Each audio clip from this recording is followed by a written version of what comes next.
Hello.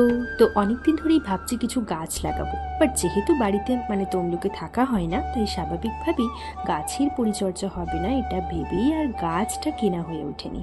তবে আজ decide করলাম, মন থেকে যখন কিছু ইচ্ছে হয়েছে তখন সেই ইচ্ছেটার মর্যাদা কিন্তু দেওয়া একান্তই আবশ্যক।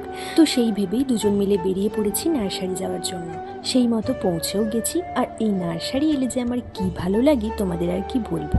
চারিদিকে এত প্রকারের গাছ দেখে মনটা যেন জুড়িয়েই যায়। কোনটা ছেড়ে কোনটা নেব এটাই তো ভেবে উঠতে পারি না।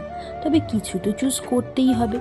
ইচ্ছে ছিল কিছু ফুলের চারা গাছ নিয়ে যায়, বাট সেদিন ওই নার্সারিতে খুব কমই ফুলের গাছগুলো ছিল।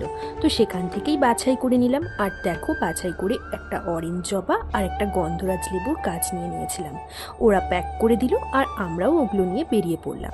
যেতে যেতে দেখি সন্ধে হয়ে এসেছে, আবার খিদেটাও বেশ পেয়ে গিয়েছে। তাই বর নিয়ে গেল HFC-তে। এখানে কিছুক্ষণ ওয়েট করার পর আমাদের খাবার এলো, আর ছিল French fries, HFC special chicken burger, chicken leg piece, আর ছিল কোল্ড ড্রিঙ্কস। পেট ভরে খাওয়া দাওয়া করে নিয়ে বাড়ি ফিরে দেখো, রাতের ডিনারে আমি করেছিলাম মাটনটা আজ আমি একদম হালকা পাতলা ঝোলই করেছিলাম বলতে পারো। যেহেতু রাতে খাবো তাই কষা বা কারি বানাতে চাইনি, তাই প্রেশারেই পুরো মাটনটা রান্না করে নিয়েছিলাম। চলো, সব কিছু মশলা এখন প্রেশারে দিয়ে ভালো করে মাটনটা কষিয়ে এখন প্রেশারের ঢাকনাটা লাগিয়ে দিলাম। এবার কয়েকটা সিটির অপেক্ষা, কয়েকটা সিটি পড়ে গেলে প্রেশার থেকে মাটনটা সার্ভ করে নিয়ে গরম গরম ভাত আর মাটন দিয়ে আজকে রাতের ডিনারটা জমিয়ে খেলাম।